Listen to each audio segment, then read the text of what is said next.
जय हिंद दोस्तों, स्वागत है फिर से एक नए वीडियो में। तो दोस्तों, आज के इस वीडियो में हम लोग देखेंगे इतिहास से संबंधित प्रश्न।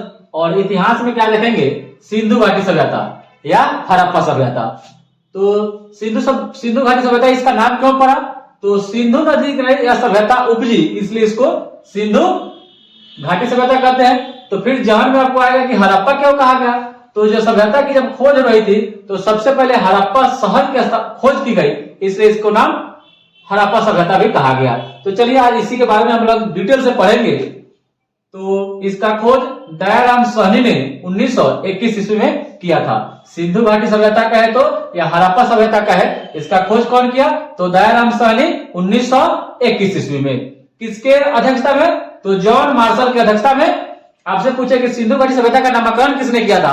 तो सिंधु घाटी सभ्यता का नामकरण जॉन मार्शल ने किया था। जॉन मार्शल ने नामकरण इसका किया था। चलिए अब देखते हैं इसके समकालीन कौन कौन सी सभ्यताएं थी। तो सिंधु घाटी सभ्यता के समकालीन जो सभ्यताएं थी वह चीन की सभ्यता थी, मिस्र की सभ्यता थी और मेसोपोटामिया की सभ्यता।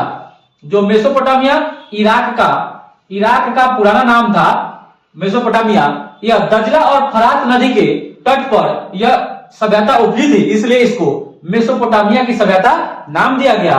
और आपसे पूछे कि दजला और फरात जो नदी है किस देश में बहती है? तो यह इराक देश में बहती है, इराक में। और एक नदी और बहती है टिग्रिस या टाइग्रिस, जो भी कहे आपसे, टिग्रिस नदी, यह भी आपका इराक में ही बहती है। तो चलिए और देखते हैं, जैसे आपका यह सभ्यता में जो इस सभ्यता थी सिंधु घाटी सभ्यता, इसके चारों दिशाओं में कौन कौन से शहर जो बसे हुए थे, स्थल का खोज किया गया। तो इसके जो उत्तर साइड में था, नॉर्थ में, यह मांडा शहर था जो लद्दाख में है, या चिनाब नदी के किनारे स्थित है, चिनाब नदी के किनारे स्थित बसा हुआ था। और इसके दक्षिण में दाइमाबाद था, दाइमाबाद जो प्रवरा नदी, जो किसकी सहायक नदी है? गोदावरी की सहायक नदी है प्रवरा, उसी के किनारे यह दाइमाबाद शहर बसा हुआ था, जो सर्वाधिक जनसंख्या घनत्व वाला स्थल था। आपसे पूछे कि सिंधु घाटी सभ्यता में सर्वाधिक जनसंख्या घनत्व वाला स्थल कौन था? तो यह दाइमाबाद था। और यह दक्षिण दिशा की तरफ यह सभ्यता यह स्थल खोजा गया था। और इसके पश्चिम में सुतकांगेडोर था, सुतकांगेडोर जो दासक नदी के किनारे स्थित था। और इसके पूर्व में आलमगीरपुर जो यूपी में है, यह हिंडन नदी के किनारे स्थित था, हिंडन नदी के किनारे स्थित था। का क्षेत्रफल कहे या विस्तार कहे तो सिंधु घाटी सभ्यता का जो क्षेत्रफल और विस्तार था ना, 12,99,000 वर्ग किलोमीटर। इसको आप 13 लाख वर्ग किलोमीटर भी बोल सकते हैं, 13 लाख वर्ग किलोमीटर भी बोल सकते हैं। और सिंधु घाटी सभ्यता की जो व्यवस्था थी ना, व्यवस्था यह 2 टीलों में विभाजित थी। 2 टीला कौन कौन? तो एक पश्चिमी टीला और एक पूर्वी टीला। तो पश्चिमी टीला जो था ना, पश्चिमी टीला में जो विभाजित किया गया था उसमें उच्च वर्ग को रखा गया था, उच्च वर्ग। और उच्च वर्ग में कौन कौन आते थे? तो राजा और पुरोहित आते थे, पुरोहित, राजा और पुरोहित आते थे पश्चिमी टीला उच्च वर्ग में। और जो पूर्वी टीला था उसमें निम्न वर्ग को रखा गया था, जिसमें मजदूर और किसान आते थे, मजदूर और किसान आते थे। अब देखिए, अब तो 2 टीला में भाई था, लेकिन आपसे क्वेश्चन पूछेगा कि सिंधु घाटी सभ्यता का कौन ऐसा स्थल था जो 3 टीलों में विभाजित था, तीनों तरफ से विभाजित, 3 टीलों में विभाजित था? तो यह धौलावीरा था। और यह धौलावीरा कहाँ है? तो गुजरात में है। कहाँ है? गुजरात में है। और यह पूर्वी, पश्चिमी और मध्य टीला में विभाजित था। और सिंधु घाटी सभ्यता या हड़प्पा सभ्यता की जो लिपि थी यह भाव चित्रात्मक थी, भाव चित्रात्मक थी। और सिंधु घाटी सभ्यता का जो आकार था यह त्रिभुजाकार था। कौन था? क्या था? त्रिभुजाकार था। और इसकी जो पूर्व से पश्चिम की लंबाई थी 1600 किलोमीटर, उत्तर से दक्षिण की लंबाई थी 1400 किलोमीटर। और आपसे पूछे कि सिंधु घाटी सभ्यता का जो व्यवसाय था क्या था? तो कृषि और व्यापार था। क्या था? कृषि और व्यापार था। और सिंधु घाटी सभ्यता की जो पवित्र पशु पूछ देता है, बहुत बार क्वेश्चन पूछता है, तो एक था कुबर वाला सांड या वृषभ या श्रृंग युक्त पशु, श्रृंग युक्त पशु था। सिंधु घाटी सभ्यता का क्षेत्रफल 13 लाख वर्ग किलोमीटर या 12,99,000 वर्ग किलोमीटर, आकार त्रिभुजाकार, पूर्व से पश्चिम 1600 किलोमीटर, लंबाई उत्तर से दक्षिण 1400 किलोमीटर। इसकी जो व्यवस्था थी 2 टीलों में भाई थी, एक पश्चिमी टीला, एक पूर्वी टीला। पश्चिमी टीला में उच्च वर्ग के लोग रहते थे, जिसमें राजा और पुरोहित आते थे। पूर्वी टीला में निम्न वर्ग, मजदूर और किसान आते थे। धौलावीरा 3 टीलों में भाई था। और इसकी जो लिपि थी वह भाव चित्रात्मक थी। इसका जो व्यवसाय था कृषि और व्यापार था। और जो पवित्र पशु था वह कुबर वाला सांड था। वृषभ था और श्रृंग युक्त पशु था। सिंधु घाटी सभ्यता के स्थल, सिंधु घाटी सभ्यता के प्रमुख स्थल के बारे में देखते हैं। हड़प्पा सभ्यता, हड़प्पा स्थल था तो हड़प्पा की खोज दयाराम साहनी के द्वारा 1921 ईस्वी में किया गया था, जो कहाँ है, पाकिस्तान में है और ये रावी नदी के तट पर स्थित है।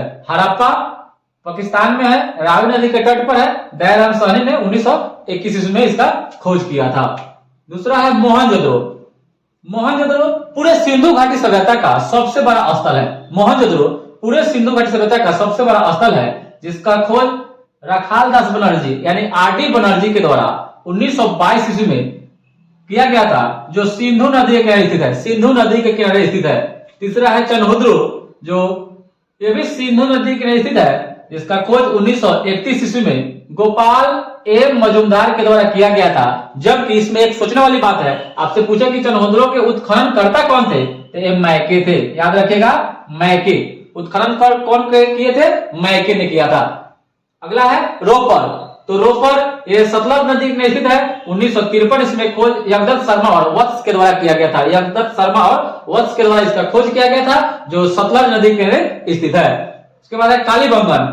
कालीबंगन या घग्गर नदी के किनारे स्थित है, जो इसका खोज बालकृष्ण थापर और घोष के द्वारा किया गया था और इसका खोज 1951 ईस्वी में हुआ था। और यह कालीबंगन कहाँ है, तो राजस्थान के हनुमानगढ़ जिला में है। आपसे खूब क्वेश्चन पूछता है कालीबंगन, जिसका अर्थ होता है काली चूड़िया, यह राजस्थान के हनुमानगढ़ जिला में है। उसके बाद है आलमगीरपुर। आलमगीरपुर इसका खोज यज्ञदत्त शर्मा के द्वारा किया गया था 1958 ईस्वी में और यह हिंडन नदी के किनारे स्थित है, जो कहाँ है, उत्तर प्रदेश में है। इसके बाद है बनावली, यह सरस्वती नदी के किनारे स्थित है। जो आप पढ़ते हैं कि सबसे पवित्र नदी वैदिक सभ्यता में जो सरस्वती नदी थी, बनावली जो है यह सरस्वती नदी में स्थित है और इसके खोजकर्ता विष्ट थे। कौन थे, विष्ट थे।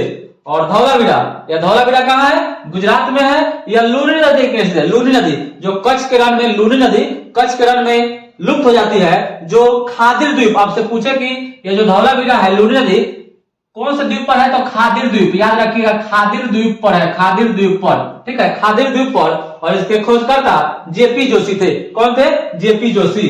उसके बाद राखी गढ़ी। राखी गढ़ी या धीरजधती या सरस्वती नदी, दोनों में से याद रखिएगा।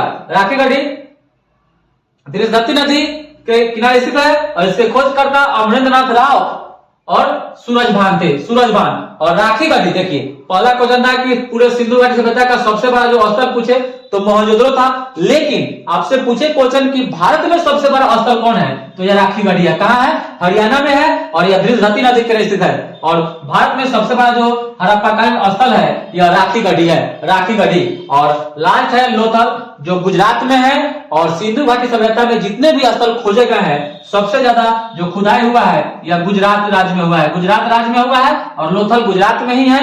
यह भोगवा नदी के किनारे स्थित है और इसके खोजकर्ता रंगनाथ राव है, रंगनाथ राव है। आपसे क्वेश्चन पूछे कि सबसे ज्यादा जो स्थल का खुदाई हुआ है वो कहाँ हुआ है, तो गुजरात में हुआ है, गुजरात में हुआ है। और देख लीजिए एक बार, हड़प्पा, दयाराम साहनी, मोहनजोदड़ो, आर.डी. बनर्जी, चनहुद्रो, गोपाल एम मजूमदार, रोपर, यज्ञदत्त शर्मा, कालीबंगन, बालकृष्ण थापर और घोष, आलमगीरपुर, यज्ञदत्त शर्मा, बनावली, विष्ट, धौलावीरा, जेपी जोशी, राखी गढ़ी, अमरेंद्रनाथ राव प्लस सूरजभान, लोथल, रंगनाथ राव। आगे देखते हैं, सिंधु घाटी सभ्यता का जो सर्वमान तिथि बताया गया है वह 2400 से लेकर 1700 ईसा पूर्व बताया गया है। 2400 से सर्वमान जो तिथि है 2400 से 1700 ईसा पूर्व में है। कहीं कहीं आपको मिलेगा 2500 से 1750 ईसा पूर्व, 2500 से 1750 ईसा पूर्व। सिंधु घाटी जो सभ्यता थी यह इसको आदि ऐतिहासिक अथवा कांस्य युगीन सभ्यता में रखा गया है। सिंधु घाटी सभ्यता को आदि ऐतिहासिक अथवा कांस्य युगीन सभ्यता में रखा गया है। और सिंधु घाटी जो सभ्यता के जो निवासी थे उनको द्रविड़ एवं भूमध्यसागरीय कहा जाता है, या द्रविड़ एवं भूमध्यसागरीय निवासी थे हड़प्पा सभ्यता के लोग। हड़प्पा सभ्यता में जो प्रमुख जो बंदरगाह था, बंदरगाह वह लोथल और सुतकोता था। लोथल और सुतकोता दोनों कहाँ है, दोनों गुजरात में है, दोनों गुजरात में है। अब देखिए, अब पहले हम लोग पढ़े हैं कि धौलावीरा, तो धौलावीरा जो है ना, धौलावीरा यह सिंधु घाटी सभ्यता का जो पहला स्थल है जिसको यूनेस्को की विरासत स्थल में शामिल किया गया है। और इसको कब शामिल किया गया? तो 2021 में शामिल किया गया। आपसे पूछे कि सिंधु घाटी सभ्यता का कौन ऐसा स्थल है जिसको यूनेस्को की विश्व विरासत स्थल में शामिल किया गया है, तो वह धौलावीरा है। और इसको कब शामिल किया गया? 2021 में किया गया। और यूनेस्को का मुख्यालय जो है यह पेरिस फ्रांस में है। पेरिस फ्रांस में है। और आपसे क्वेश्चन इसमें दो और क्वेश्चन पूछता है कि सिंधु घाटी सभ्यता में जो सबसे बड़ी जो इमारत है ना, यह अनागार है। अनागार ये भी मोहनजोदड़ो में है। और संभवतः सबसे बड़ी जो इमारत की पहचान की गई है वह अस्नागार है, ये भी मोहनजोदड़ो में ही स्थित है। और सिंधु घाटी सभ्यता की जो समाज था वह मातृसत्तात्मक था। क्या था? मातृसत्तात्मक था। ठीक है, क्लियर हुआ? हड़प्पा से क्या क्या चीज मिली है, जितने भी स्थल है मेन उसका देखेंगे। जैसे हड़प्पा से बहुत सारी चीज मिले हैं और ज्यादातर क्वेश्चन इसी से उठाता है कि पूछ देगा आपका कि जले हुए खेत एवं जौ के साक्ष्य कहां से मिले हैं, तो हड़प्पा से मिले हैं। ऐसे क्वेश्चन बहुत बार पूछे जाते हैं, हमेशा पूछे जाते हैं एग्जाम में। तो चलिए हड़प्पा सभ्यता से देखते हैं। हड़प्पा जो स्थल की खुदाई हुई थी उससे देखते हैं क्या क्या चीज मिला हुआ है। तो सबसे पहला है कि शहरी निवासी इससे जानकारी प्राप्त होती है कि जो हड़प्पा या सिंधु घाटी सभ्यता था वह शहरी सभ्यता था, नगरीय सभ्यता था। ठीक है, तो क्या हो जाएगा? शहरी निवासी। गृह निर्माण में ये लोग ग्रिड पद्धति को अपनाते थे। तो शहरी निवासी, गृह निर्माण या कहां से मिला है? हड़प्पा से मिला है। उसके बाद है जले हुए गेहूं एवं जौ के साक्ष्य। हड़प्पा से प्राप्त हुए हैं। मुद्रा बनाने में सेलखड़ी का प्रयोग करते थे। आपसे क्वेश्चन पूछता है कि हड़प्पा सभ्यता में मुद्रा बनाने के लिए किसका प्रयोग किया जाता था? तो सेलखड़ी का। और ये कहां से इसका मिला है? तो हड़प्पा से मिला था। मुद्रा बनाने में सेलखड़ी का प्रयोग करते थे। पश्चिमी टीले पर रक्षा की दीवार थी। पश्चिमी टीले पर जो उच्च वर्ग के लिए था, पश्चिमी टीले पर रक्षा दीवार थी। मतलब इसकी रक्षा के लिए दीवार भी बनाई गई थी पश्चिमी टीले पर। शवों को दफनाने का साक्ष्य हड़प्पा से मिला है। शवों को दफनाने का साक्ष्य कहां से मिला है? हड़प्पा से मिला है। कछुए की हड्डी का साक्ष्य ये भी हड़प्पा से प्राप्त हुआ है। उसके बाद है तांबे की ईका गाड़ी और कपास की खेती करने का साक्ष्य। आपसे ये भी क्वेश्चन पूछता है कि सबसे पहले भारत में कपास की खेती कौन किया? तो हड़प्पावासी किया था। और यह कपास की जो खेती का साक्ष्य मिला ये भी हड़प्पा से ही मिला है। उसके बाद महिला के गर्भ से निकलता पौधा का चित्र, ये भी हड़प्पा से मिला है। उसके बाद बहुत इंपॉर्टेंट है R37 कब्रिस्तान, ये भी हड़प्पा से मिला है। उसके बाद है कांस्य दर्पण। देखिए सबसे पहले हड़प्पावासी ने तांबा के साथ तीन मिलाया और उसको कांस्य बनाया, इसलिए इसको सिंधु घाटी सभ्यता और हड़प्पा सभ्यता को कांस्य युगीन सभ्यता कहा जाता है। तो कांस्य दर्पण, शंख का बैल, मछुआरे का चित्र, ये सब आपको हड़प्पा सभ्यता से प्राप्त हुआ है। उसके बाद अन्न भंडारण के साक्ष्य। अन्न कैसे रखा जाता है, अन्न भंडारण के साक्ष्य भी मिले हैं हड़प्पा सभ्यता से। उसके बाद है हड़प्पा से 9 प्रकार के अनाज के साक्ष्य मिले हैं। हड़प्पा से 9 प्रकार के अनाज के साक्ष्य मिले हैं। कहां से? हड़प्पा से। और अन्न भंडारण के साक्ष्य भी हड़प्पा से प्राप्त हुए हैं। तो क्लियर हुआ हड़प्पा से क्या क्या मिला है। चलिए नेक्स्ट देखते हैं मोहनजोदड़ो से क्या क्या प्राप्त हुआ है। मोहनजोदड़ो से क्या क्या प्राप्त हुआ है तो पहले जान लेते हैं कि मोहनजोदड़ो एक सिंधी भाषा का शब्द है। जिसका अर्थ होता है मृतकों का टीला। मोहनजोदड़ो को सिंध का बाग भी कहा जाता है। सिंध का बाग भी मोहनजोदड़ो को ही कहा जाता है। मोहनजोदड़ो को हड़प्पा की जुड़वा राजधानी कहा जाता है। आपसे पूछेगा किसने बताया था? तो पीगट ने बताया था। पीगट ने इसको हड़प्पा को मोहनजोदड़ो की जुड़वा राजधानी पीगट ने बताया था। उसके बाद विशाल अनागार मोहनजोदड़ो से प्राप्त हुआ है। लेकिन इसमें समझने वाली बात है, आपसे पूछे कि 12 कक्षों का अनागार कहां से प्राप्त हुआ है? 12 कक्षों वाला अनागार यह हड़प्पा से प्राप्त हुआ है, जबकि विशाल अनागार यह मोहनजोदड़ो से प्राप्त हुआ है। वहीं पर विशाल असनागार यह भी मोहनजोदड़ो से प्राप्त हुआ है। नटराज की मूर्ति, पशुपति और दाढ़ी वाले महादेव ये सभी मोहनजोदड़ो से प्राप्त हुआ है। नटराज की मूर्ति, पशुपति और दाढ़ी वाले बाबा ये सब मोहनजोदड़ो से प्राप्त हुआ है। उसके बाद है बुने हुए कपड़े का साक्ष्य। बुने हुए जो हाथ से बुनाई होता है, बुने हुए कपड़े का साक्ष्य, स्वास्तिक चिन्ह ये सभी मोहनजोदड़ो से प्राप्त हुआ है। उसके बाद कांसे की नर्तकी की मूर्ति, कांसे की नर्तकी की मूर्ति मोहनजोदड़ो से प्राप्त हुआ है। उसके बाद प्रत्येक मकान में कुएं का साक्ष्य, प्रत्येक मकान में कुएं का साक्ष्य या मोहनजोदड़ो से प्राप्त हुआ है। उसके बाद मलेरिया बीमारी, मलेरिया बीमारी का साक्ष्य, मलेरिया बीमारी, इसे पता लगता है कि मोहनजोदड़ो में जो सिंधु सभ्यता में मलेरिया की बीमारी भी थी, तो मलेरिया की बीमारी का साक्ष्य मोहनजोदड़ो से प्राप्त हुआ है। और जो मलेरिया बीमारी होती है यह प्रोटोजोआ से होता है। किससे होता है? प्रोटोजोआ से होता है, प्रोटोजोआ से होता है, ठीक है। उसके बाद महाविद्यालय, महाविद्यालय का जानकारी भी कहां से प्राप्त हुआ है? मोहनजोदड़ो से। महाविद्यालय यूनिवर्सिटी का जो जानकारी मिला है वह कहां से मिला है? मोहनजोदड़ो से मिला है। तो मोहनजोदड़ो क्लियर हुआ। चनहुद्रो से क्या क्या मिला है?